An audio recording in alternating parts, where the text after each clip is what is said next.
Do you ever have one day where you like conquer the universe and then you turn around and the next day it's like you answer two emails and tap out? Yeah, that was last week, Monday and Tuesday. Yeah, it's crazy, right? So years ago, like I was noticing this about myself, like not long after my diagnosis, like I'm an adult running my business, figuring this stuff out. And it was like, I thought I was just inconsistent and lazy and I was like, grinding on myself and everything. But I kind of realized that I was actually just measuring myself against the wrong thing.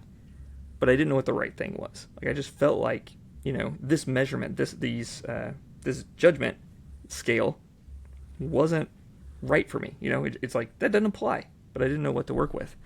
Um, so this is what I came up with. I remember I was talking to somebody else, and we were talking about our ADHD. It was just a buddy of mine before I really got into coaching people with ADHD and stuff. And I said, I'm going to read it because I remembered I wrote it down that day. I said, what if ADHD consistency doesn't look like a machine running constantly, but like tides? It's predictable, it's rhythmic, it's powerful, and it's natural. Hmm. And that's what we're going to talk about today.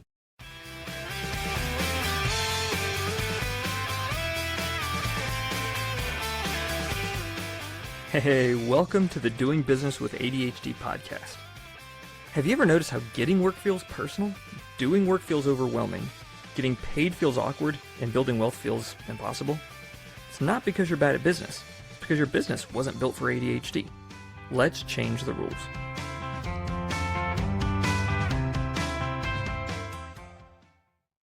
All right, real quick disclaimer. We're not doctors. We're not therapists. We're just two guys that have been living this. We're getting after it. We're working hard. And we spend a lot of time with other business owners that have ADHD. And we're just kind of gathering the information, have the conversations together, and with you listeners. So thanks for joining in. All right. So you mentioned last week you had the day that you crushed it, and then the next day it's just like, I tell people, it's like, I feel so guilty sometimes still. Like I know this about myself. And when I started, it was like, there were days that I would just nail it. And then the next day I would feel like a loser. You know what I mean? It's just like I didn't feel worthy of even owning my own business because I'm like, I am the worst employee ever working for myself. Right. Do you feel that guilt or shame when you have those low days? My word, yeah. The low days are like you just know you're supposed to be getting other types of things done, but you can't focus on them. You just keep going off on rabbit trail after rabbit trail, getting important things done, just not the urgent things. Yeah, at Well, least twice a week generally. you do better than I do, saying that you get the important things done. I sometimes get nothing done, and sometimes I get the dopamine rich things done that about 2 hours in realize that they never actually had to be done. Uh, I can't tell you how many spreadsheets I've built because I could, and at the end of it thought, oh wait, I didn't need this. It's wow. like, Yeah. it's just, it's the way that my brain works. But I did need, like I said, I did need that dopamine, you know, and we'll talk about how it's not wrong how we operate. It's just our expectations are a little bit off. We're playing a game we weren't built for. So this is. Do you care where the idea of like the tides, where ADHD tides came from, the backstory at all? I don't have to Yes. cover it. Okay. No, I'm super Okay. pumped. So, I was actually at a conference, overwhelmed. Too much noise, too many people, lights, all this kind of stuff. And I went out. It was in Galveston, Texas, and I actually went out to the Gulf. Like I crossed. We were in this big resort thing. I crossed over, across the street. And I was just like watching the Gulf of Mexico, like just watching the tides, the water coming in and out. And I looked around and I was like, man, this is so relaxing. And it was repetitive. And I looked around and it was a mess because there were like the seashells and the seaweed and the rocks and the trash, like everything was there and it just looked really messy and kind of ugly, like right there on the shore. And I was like, this isn't so great. But then later on, I went back and I saw it when it was at high tide. Um, and I thought, this is really pretty. Like the water was up and I was watching the waves come and go. And it became really clear to me that that's how I feel. That sometimes I'm high tide My executive functions are there. I can knock out a bunch of stuff. I'm rolling with a bunch of energy and everything. But then there are times when I'm low tide. And the problem with low tide is it looks really nasty. Like, if you're expecting it to always look like high tide. And I was like, okay, so if the tides are up and down, if this is natural, and then I realized there's not much in nature, in the world, that I would consider more consistent than high tide and low tide. Like, the tides come in and they are incredibly consistent, but they're not constant. And what I was trying to judge myself on was being constant. I wanted everybody to, people celebrated my high tide work, and I hid my low tide work. And then I had to push myself to get more high tide work done, just in case anybody ever saw my low tide. If they ever saw those low tides, then I knew I was going to let them down. I was going to be embarrassed. I felt guilty that it ever existed. So I was like hiding it, and I was training people to only expect high tide from me. And I was only expecting high tide from myself. And that was just not healthy. Every time I hit any kind of burnout or anything, that was the reason. Was that I was trying to only be that version, or that those slivers of myself. But I wanted that all the time. I wanted to be consistent. And so thinking about that, like, that's where the idea of the tide. I was just watching and I realized that it's low tide isn't a failure. It's part of the cycle. It's part of the rhythm. And as I move forward using this and planning, which we'll talk about more, but it's like when I realized that I could honor the low tides, the high tides came back predictably, just like the ocean. So it's like, once I realized that there was a pattern and I honored the pattern instead of fighting it, I jokingly sometimes say it's a lot more fun to ride the tides than it is to paddle against them. Yeah. And it's like, once I figured out, now I'm not saying it's like to a science, like at 5:02 p.m., like this is going to hit, but just that idea of what to expect, and you can plan with it instead of just, it's like a magic 8 ball going, am I going to be able to get work done this afternoon? Don't count on it. Like that's what it always felt like for me. Okay, so that's the backstory of it. And I love just the beach scene that you created there. Yeah. I think that's just so powerful. Like when you're a kid, you're like, oh man, it's low tide. I can't really do all the boogie boarding I was just 5 minutes ago. Come on, why is it going out? And high tide, every little wave that as it's coming in, you just keep riding further and further and like crashing into your parents and their beach chairs practically. And yeah, I totally see that. I spent probably 2 years trying to figure this out with myself, and just sitting there watching, like getting away from all the overwhelm and watching the waves come in. It was just like, oh, this is what I've been ruminating. This is what I've been trying to understand for 2 years. It's been right here in front of me. Now I know. And then I just unpacked it and started working on myself and helping others. And the more I talk about it, the more people just, it's freeing, really, to be like, oh, it's just the expectations that are off. So, okay. What I used to do is celebrate high tide, hide low tide, but the ocean needs both, and I need both. Because without them, I'm going to go stale and fall apart, just like the water system would on our planet.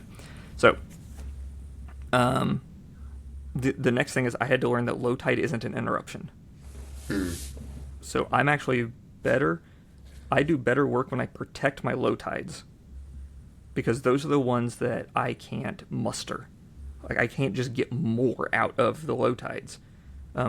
If I have a high tide, I can do less with that energy. That's fine, but I can never do more with the low tides. And if I do, I'm basically cashing checks that I don't have. So my high tides later are gonna, like, I'm not gonna recover and have that power later. Okay. Another way to look at it maybe is like leg day. You work out. You can't do leg day every day. You have to recover, like, because the recovery is actually where the muscle builds. So it's like, your brain has to do that too. We can't stay active. We can't keep going. We can't balance everything forever. We need recovery time. And a lot of times we think, oh yeah, that's what sleep is for. Okay. But no, like it is, but that's, our executive functions don't always recover during sleep. We need actual time that they aren't taxed in order to recover. Okay. You have any questions right now? I'm just wondering, You have any questions or what's going on in your mind, Caleb? You look like you're thinking something. Yeah, I'm thinking about all this hiking I did this past weekend on vacation, and we're like training for this huge out west month-long trip we're gonna do this summer. And so I'm Nice. like constantly baby wearing the baby in the Osprey Poco that we have, Yep. like the kid carrier. And I out love it. west, I'm actually going to be carrying the toddler, who's a lot heavier. But I don't know. I'm just thinking about how my legs were feeling yesterday after this past long weekend, and like, yeah, I couldn't go do that again like a second day in a row. I think that's just it. Like, so when I had that hyper focus day last week, the high tide followed by the low tide day, I was just trying to hike twice in a row because that's what I felt like my to-do list required of me. But it really didn't. A lot of those things are still on my to-do list today, a week later, and they really didn't need to get done all one day. Yeah, that's that idea, that expectation, because um, that's a great example because we've been hiking a lot too, and there comes a point where you can build up that resistance, you can build up that recovery and stuff, but especially if you're not used to it or you're not used to the rhythms, like you just can't do it. But we, with ADHD, we do that with our brain because that's what we've been told to do. Hmm. Like if it's almost like if you hadn't been told not to go hiking so much, well then you go and you're like, okay, well I'm going to be consistent. I'm going to go hike every day. Well, that's a good idea, except like you're going to be like stupid sore. Like it is going to be really bad. Um, I'm thinking back. We went on a big hike. You know, what 16 years ago we did the Camino de Santiago across Spain, Oh wow. and some of the people that were with us didn't prep. We went walking miles and miles and everything to start getting ready for it, like, the month beforehand. And there were other people that were like, I can do it. Oh man, the blisters, the pain, like they were just, it was not a happy life for them. Oh, So, yeah, the blisters. I feel like that's the really big thing, and like who you become as a person, riddled with blisters and chafing, and like what you're able to do that next day if you just really overdid it the day before. yeah, I feel like that, yeah, that's gonna stick with me now. yeah, And do you think who do I want to be? Who do I want to show up as in my meetings tomorrow with clients? Do I just barely want to be scraping by because I'm just thinking about how much my blisters hurt, or how short am I with the kids yeah. because of that? And oh, I It's can't get up and walk over there and get the remote. You bring it to me. You know? yeah, it's that idea, like, is showing up enough? Yeah. And if it is, great. That's that high tide, low tide. If it's a low tide effort and showing up is enough, Hmm. perfect. You can do that in low tide. So going on, we talked about that idea of like constant, consistent, and that was something that like was huge for me to understand because we hear consistency and we think of it as like steady output every day, either steady output all day or every single day looks exactly the same. But when you think about the tides, like it's up and down, it just means that there's a recurring rhythm. There's some kind of pattern to it, and it always returns. And when I realized that, the patterns of hyper focus, depletion, recovery, re-engagement, like all of that stuff, I found patterns. So I found consistency, but we all know it's not constant. Like it just doesn't happen. Um, and when I started, what I actually do is there's a worksheet, which we'll put it in show notes, but it's this worksheet that I have for the ADHD tides, and you just simply map out. It looks like music staff. It's 5 lines, and you map out roughly every hour for each day of the week. Like each day of the week is its own row, and then you go hour by hour, and you're like, how was I feeling? And you just mark it on a page. Because the thing about having ADHD is we are amazing at noticing patterns, but we're not really good at noticing them when we're in them. So if we can externalize it, if you can just write on a paper and map this out, I mean, I've had hundreds of people look at it and go, oh my gosh, I never saw this. And they just, when it gets in front of them, they can look at the week and be like, that's a thing. So for me, like, I know that Wednesdays tend to be like a super high tide, crush the world day for me. And Thursdays are very much not. Like, that's just typically how it goes. I try not to have a whole lot of people depending on me on Thursdays when possible. So the way that I know, when this became very, very clear to me, is I had mapped this out. And I was like, okay, Thursdays are low, Wednesdays, okay, we'll see how this goes. Well, there was a Wednesday that I came into my desk, started working on stuff, like put my headphones on, and just started crushing it. And I looked up and I had like 2.5 days worth of work done. I just like nailed like all my stuff, checklist, and I was crushing. I was like super excited, and I realized I was hungry. And I was like, oh my gosh. Like, I stepped out and I was like, I asked my wife, do you need me to help start dinner? And she started laughing at me, like just laughing. And I was like, wait, what's going on? It was 11 a.m.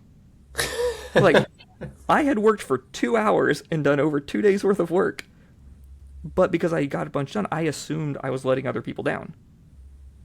Because, like, oh, I just had good focus. I was letting people down. Well, then the next day, I went back and looked before we had this talk. I wanted to double check that date. I sent 4 emails the next day. Wow. That's it. And I felt like a loser. I had let everybody down. My to-do list was huge because I was like, oh man, I can match Wednesday. Yeah. So on Wednesday, I got 2.5, over 2 days worth of work done, of checklists done. And on Thursday, I was like, I'm going to do it again. And I sent 4 emails. And I just kind of that shame spiral and feeling guilty and getting down on myself. And I was like, man, like, I'm so inconsistent. I don't know what I'm doing, all this kind of stuff. But, I mean, so you're a numbers guy, right, Caleb? You think about it and you go, Wednesday was a net gain. Mm-hmm. Wednesday and Thursday together was still 2.5 days worth of work done. Mm-hmm. I'm still at a net gain. Thursday was a net loss. I was only focusing on my Thursday loss. I wasn't thinking about it as a whole, as the Wednesday-Thursday combo, or as the week. And when I stepped back and started looking at it, I thought, I got more done in the week than I should have expected of myself. Mm-hmm. Why am I being nitpicky about Thursday? And when I started thinking about it that way, I started looking at my weeks as bigger blocks. And, I use Full Focus Planner. Like, we've talked about that before. And it's like, when I start planning my week, I look ahead and go, okay, what can land on high tides? What tasks are coming? Can I make them line up on a high tide? And which ones, don't matter. Maybe they land on a low tide day. When I started planning that, I knew when to expect high tides. I knew when to expect low tides. And then I looked at my week as a whole. And then I was winning the week, or I was behind on the week, but it was the week. I wasn't judging myself based on my recovery days. That changed everything for me, and I got, like, crazy productive as far as, like, high achiever. People are like, man, you knock a lot of stuff out. But then at the same time, they go, you also look like you're never working. Because all they're seeing is the output when I am high tide and I'm crushing it and hyper focused. And then they also see me recovering. Yeah. Like, they are in contrast a lot of times. Or somebody will say something and I'm like, well, I can't do that. That's during my nap time. Because I take a nap almost every day. And they're like, you're a grown up and you take a nap every day. And I'm like, yeah, because that means my high tide comes back. Mm. Like, I have found that rhythm for myself. So, the big thing that I would say out of that, what I found is that I've learned that low tide isn't the problem, but having unrealistic expectations of my low tide, that's the problem. And when I tell people I can get stuff done, if I know that I have a low tide coming, and I tell people, if I tell my wife, if I tell my kids, if I tell clients that I can get something done during a low tide, like, I'm lying to them. Like, I'm hoping that a random version of me that has never showed up at that time is going to show up and help them. And I'm like, once I realize that, it's like, I can be honest. And when people will ask me about stuff, they'll say, hey, can we do this on, like, I had somebody earlier this week, they said, can we do this on Thursday? And I said, I'm not available on Thursday. I didn't say my calendar wasn't empty. I said, I'm not available because I wasn't available to fulfill that type of work on that day. And they said, okay, so we're doing it on Friday. And you know what? Everybody's happy, and they're going to get a better quality service than they would if I tried to force it when I wasn't going to show up well for them. So, okay. I'm going to pause there. Any questions or thoughts? Yeah, that just... I can see your brain going. I'm just connecting it back to, like, Dan Sullivan's whole thing about performance, right? And, like, the show business industry, which he would lump professional athletes into.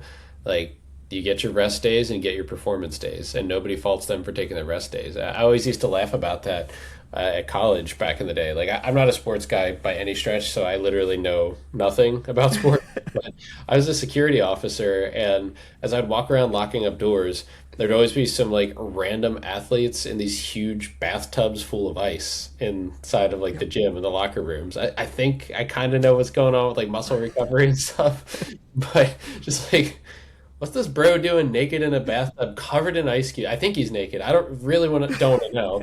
But I'm just gonna like tell him, hey, when you're done, make sure that door latches behind you. Yeah. But like, yeah, I think that's just it. Like, that's all you see. You see that. You see them just goofing around campus. They don't really care in the classes and everything. But then when they actually get out to the court, the field, the whatever, then apparently they have a lot of juice and they get it from kind of goofing around all the other days. They really do perform. And the idea, like, recovery is an investment in the quality of high tides that you have Hmm. coming. And that's kind of where I found it's like, okay, I spend more effort protecting my low tides when I know that I need a quality high tide.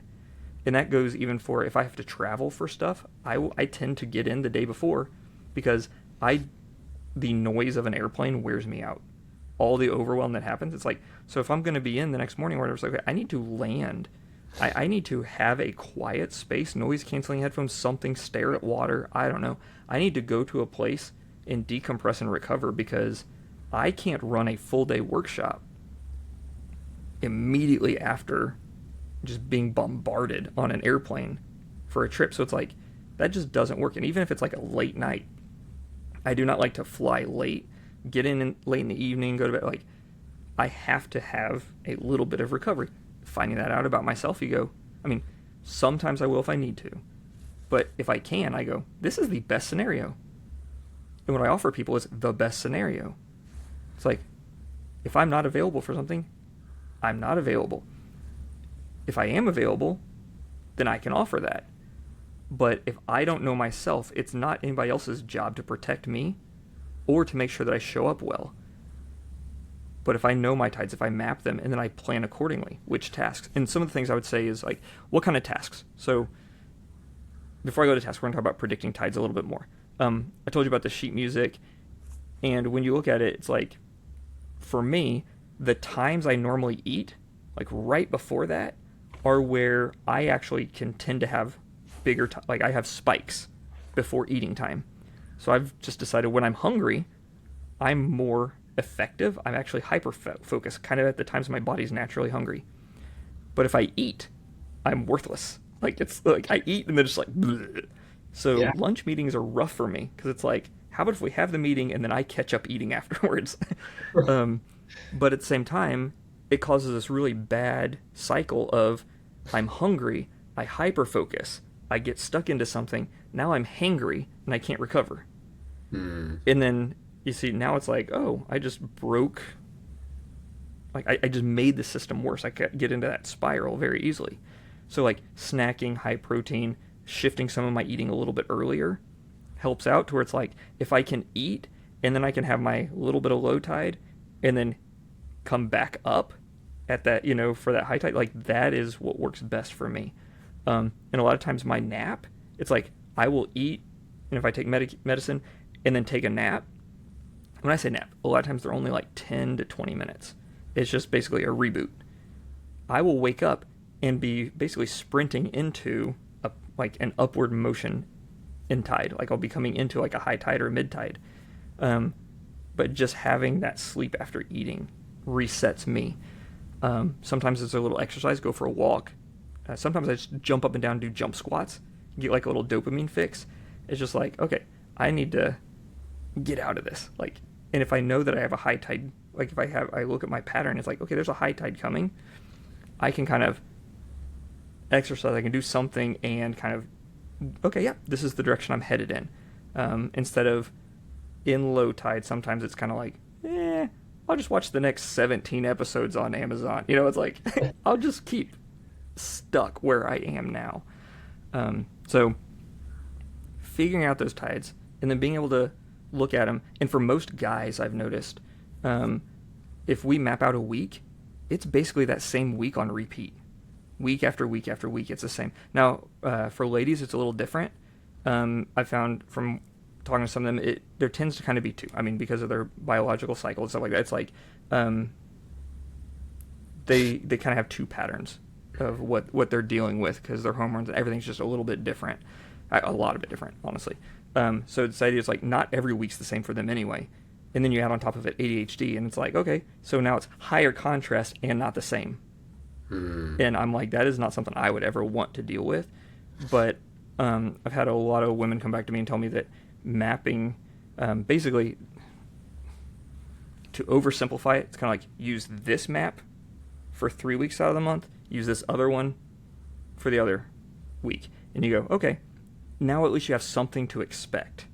It's not going to be exact, but you have something to look at and go, okay, this is kind of what to expect, and I'm not thrown off that on Wednesday I got nothing.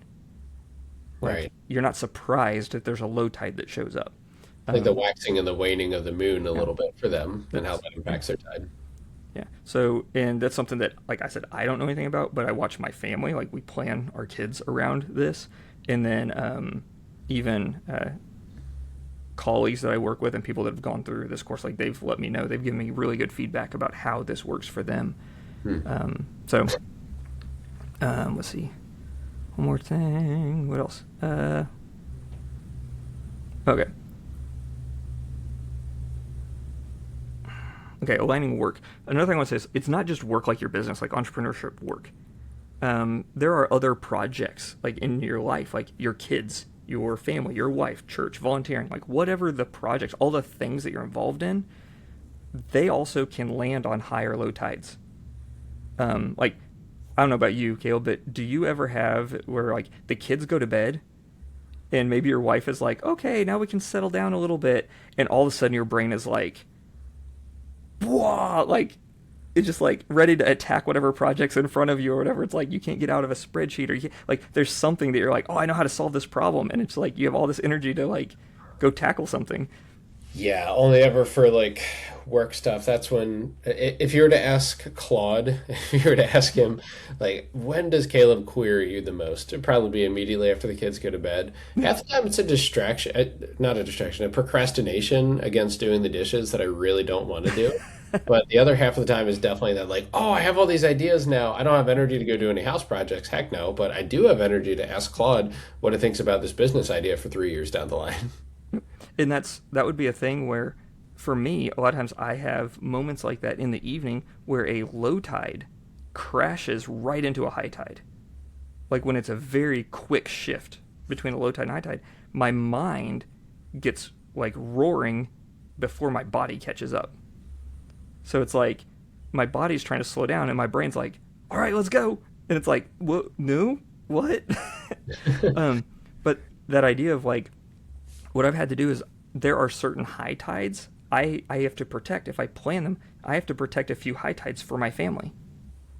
Because like I said, those times where I eat and it's a high tide, like I'm super productive. There's actually this one window that's right around 5:30 to 7 p.m.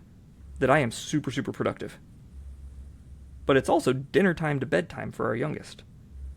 And it's like, okay, well, the project I'm working on during that time is them, the relationship with my family. So you go, okay, I know that that's a high tide, and I felt guilty for not getting work done. Or I'd be like, oh, I just 5 more minutes, I got to work on this thing, and I missed dinner because I rode the high tide for work. Well, remembering that my family deserves high tides as well. That was a lesson I had to learn as I'm working in this process and applying to myself. I go, okay, well, they need high tides too. They don't just get low tides. But I've also found that low tides are a great time for snuggles. Low tides are a great time for just sitting and reading a book with a kid. Like there are times that when it's just like quality time, you can actually get really good quality time during low tides when nobody's asking anything of you. When Yeah. being present is the main value that you provide. Now, I'm not saying only show up for your kids during low tides, but I'm saying that is insanely valuable to them.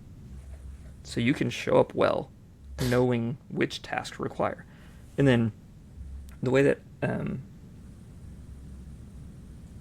want to talk real quick about like how we'd identify like what tasks I would put on high tide and low tide? Yeah, I think that makes sense because if I'm listening to this podcast right now and I'm a like, I don't know, say I own a blue collar business or something, it's like a trade or a service, and like I've just got to be on this whole time. The job's going to get done. I got all these guys working for me. They can't see me being lazy. I've got to, I don't know, I've got clients calling and yelling at me, and I need to go do this, that, or the other, trucks to ship out, whatever it is. Like, how do you begin to identify those and then like justify like when you can operate in your high tide or low tide? Yeah, yeah. So, are you familiar with Working Genius, Caleb? Yeah, Patrick Okay. Lencioni. Yep. Yep. So I highly recommend that because it'll show you which type, which like it basically says every project that you work on has 6 phases. Like there are 6 different types of work for everything moving, and 2 of them give you energy, 2 of them take energy, and the other 2 are just completely frustrating. They are like draining. They cause burnout. Hmm. Okay, if you know which types of work are likely to give you energy and which ones are going to cause burnout, I say whatever Patrick Lencioni calls a frustration, do Hmm. not do those at low tide. Like it's already going to be grating, it's going to be hard for you. Don't do it when you got nothing in the tank. And then, so I say look at your working genius and figure out which types of work bring energy and which ones don't. And then if you can put on top of that, you think of the 6 executive functions. I mean, we've talked about before on the podcast. It's like if you have your 6 executive functions, where is the biggest friction being caused? Because if you already have a bunch of friction because your executive functions are taxed, low tide is not the place to do hard work. And Hmm. then if you figure out just looking at that working genius and then what is causing the most friction, what is the hard thing, or people or clients, what are the projects that are really hard to do? Who are the people that are hard to talk to? Just miscommunications, or is it a confrontation? Is this conversation going to be like, is there going to be confrontation in this conversation that we're about to have? Well, if there is, you probably don't want to schedule that when you know you have a low tide coming. You're like, okay, I'm going to need all of my capacity to, for me, I'm like, I need all the capacity to be a nice person. Like, because I will just blow the thing up and walk away if everything falls apart. That is my like sinful man. That is how I will go if I'm left to my own devices. Um, but figuring that out and saying, okay, what kind of tasks do I have coming my way? What kind of projects? What kind of conversations do I need to have? And just look at them and go, that one's heavy, that one's not. Where can they land? And that's I say the simple way. That's the clean way that has worked for me for the last few years. And then if you're going to put them on repeat, that's nice. Like, no, like, Monday is this type of day, Tuesday is this type of day. Now, like you're saying, blue collar, if you have certain work, you don't know when it's going to happen because people are calling whenever and customers are like that. The thing that I had to learn was you protect your calendar and you protect your time. Nobody else is going to. But sometimes we have to be available to customers and stuff. Not like the world isn't built around our brains. If you have ADHD and you're an adult and you haven't realized the world isn't built for your brain, please call me. But this idea of like we have to be adaptable, we have to be ready for the off times. That is going to happen. I don't like the idea of an ideal week. I like the idea of a default week. Where you say, well, this is the default. This is how I'm going to start. And I'm going to get off, but I know how to get back to my home. Know how to get back to the plan. Like, it's my safe place. I know how to get back home when I get lost. That's kind of the idea of the week. But then another thing I found is find people who can help you. Hmm. Because one thing I've noticed is business owners that have ADHD are very hesitant and usually not very good at delegating because we don't want to be weak.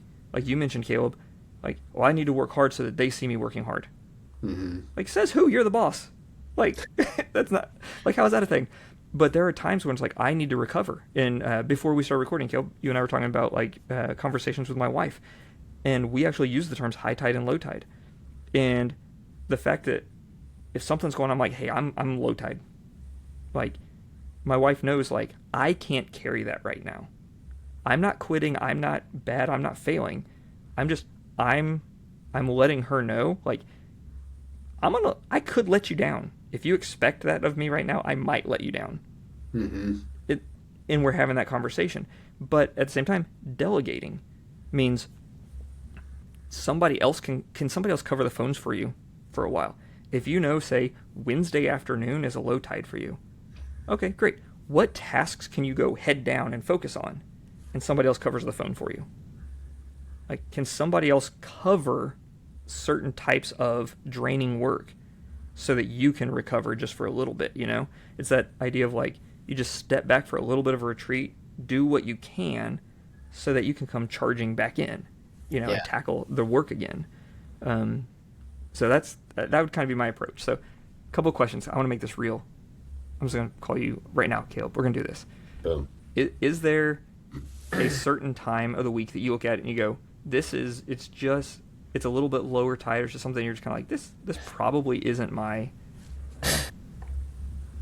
like, or is there a certain time that you think you probably have expectations of yourself that are a little bit too high for that time in the week? Maybe Tuesday, because I feel like Monday really is that consistent day of hyper focus for me, and then Tuesday I expect it to be similar. Like, hit the ground running. Sure, I'll probably have a little more meetings than Monday, because a lot of my days are spent in meetings. Then some back office work, and I'm just going to crush that between these meetings. And then about 3 o'clock, I have to start getting the kids ready to go to ballet. Yeah. And I think that, like, I'm always going to be hit by a deadline of like, oh man, ballet is coming, I'm going to get it done. But that's never how it goes. I get out of a meeting and it's like, oh, I'm tired. That was a fun meeting. Love who I just met with, but I just feel tired now, and I don't have energy to go send 5 little emails in that time. Yeah. Yeah, that's exactly what I'm talking about. So you think about it and you go, okay, so for instance, you said, I don't have the energy to send those emails. Yeah. So for me, one that I have found it seems very strange and taxing is follow-up emails or sending people notes after the meeting. Well, I have delegated to my note taker, so we'll be on a meeting and I actually have, software that's taking the notes and it shares it with the client. Mm-hmm. It's not my responsibility to follow up. That is now available for them immediately after our meeting. But then just sending those quick follow-up emails, those are hard for me to do. So I actually have times on my calendar, meetings that are set, and they are sometimes low tides, but I'm not stacking. I'm not context switching between. It's kind of like, okay, I can follow up on these in this space. And Right. because they're on the calendar and a certain space, I can trust I can trust myself to get them done when they're supposed to, as opposed to juggling and feeling guilty about all the stuff I'm juggling all the time. Yeah, I I think think context switching, that's rough. The, like, changing gears all over the place. That's rough. And that's where I find my best recoveries. It's kind of like if I'm switching between major tasks or projects, it's like, you know what? Pause and let my brain relax and let it catch up. Like, it's kind of like there's this delay where it's like my body shows up and then my brain shows up a little bit later sometimes. And that's just the tides. It's like, you know what? I'm low tide. I'm lagging a little bit. That's fine. Especially if I can map them and project them and plan for it. So I can keep talking for a really long time.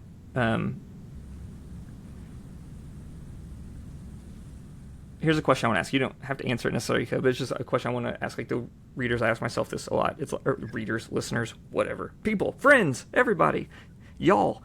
The idea is like, what would change if we stopped judging ourselves for our low tides?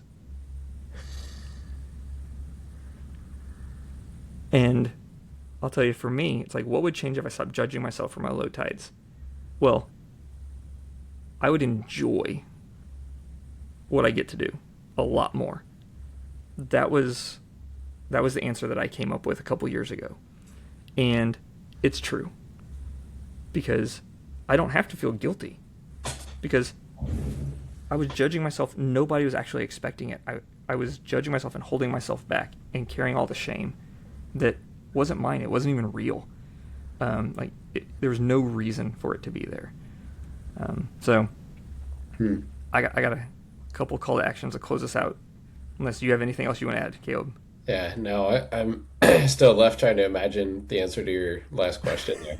Sorry, that's a little bit of deep. Sometimes I write down these questions and I'm like, oh no, now I'm going to wrestle with this for I've had 2 years to wrestle with it, and I just sprung it out there. Right.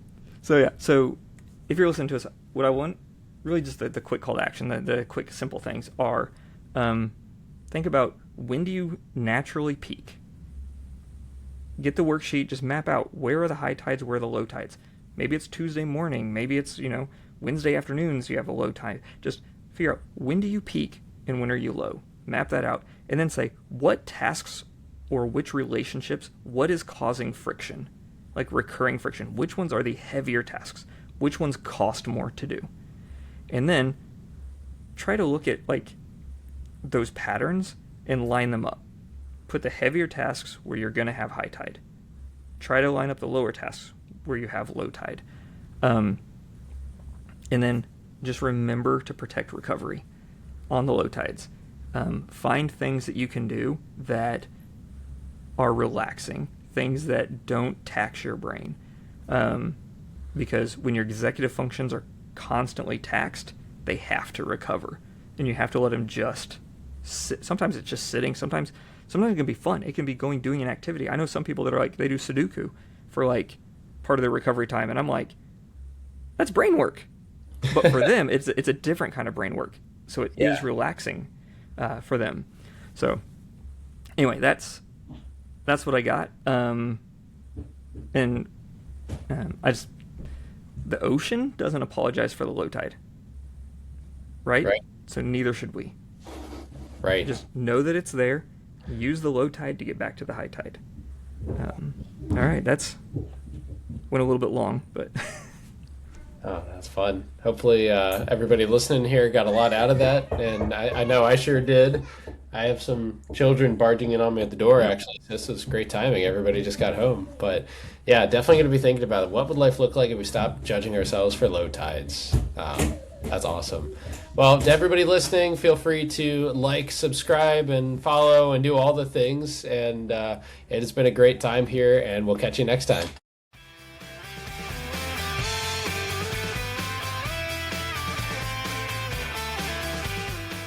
Hey, welcome to the Doing Business with ADHD podcast. Have you ever noticed how getting work feels personal, doing work feels overwhelming, getting paid feels awkward, and building wealth feels impossible? It's not because you're bad at business. It's because your business wasn't built for ADHD. Let's change the rules.